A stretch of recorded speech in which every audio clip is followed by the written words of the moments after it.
ఎందుకంటే ఆ బియ్యం తిని దాన్ని జీర్ణించుకునే శక్తి గతంతో పోలిసి ఇప్పుడు తగ్గిపోయింది సార్. ఆ రోజుల్లో ఏంటంటే ప్రక్రియలో తేడా కిలోమీటర్ల కొద్ది నడిచేవాళ్ళం అండి.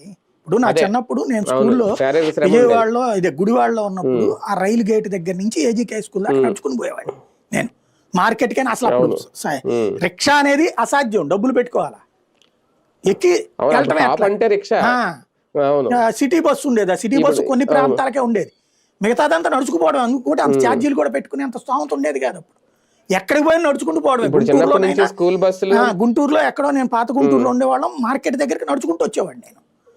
వచ్చి వెళ్ళేవాడిని అక్కడికి, బస్ స్టాండ్కి వచ్చి నడుచుకుంటూ పోవడమే ఆ రోజు. కాబట్టి తిన్న తర్వాత అరగడానికి ఉంది. ఇవాళ తింటున్నాను, వచ్చి కూర్చుంటున్నాను, బండి మీద వచ్చి కూర్చుంటున్నాను, అందుకనే పొట్ట కూడా కొద్దిగా పెరుగుతూ ఉంటుంది అనమాట. దాన్ని సరి చేసుకోవాలంటే పని అంతా తగ్గించుకోవాలి. పని తగ్గించుకుంటే రూపాయి తగ్గిపోద్ది, అదో బాధ సమస్య. ఇదొక కూడా ఉంది. కాబట్టి ఇక్కడ ప్రతి ఒక్కడికి కూడా పని ఒత్తిడి పెరిగిపోతుంది.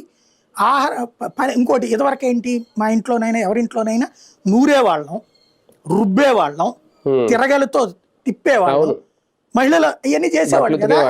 కాబట్టి ఆ రోజున ఆ బియ్యం తింటే అరిగేది. ఇవాళ రోజున మనకి మిక్సీలో పడేస్తాం, చివరికి ఆ బియ్యం దోశ పిండ్లు ఇవి కూడా కావాలంటే పార్సిల్ కొనుక్కొచ్చుకుంటున్నాం.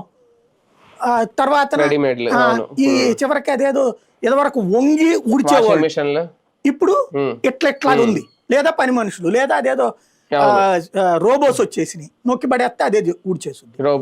శారీరక శ్రమ ఎక్కడ చేస్తున్నారు మహిళలైనా మగాళ్ళైనా?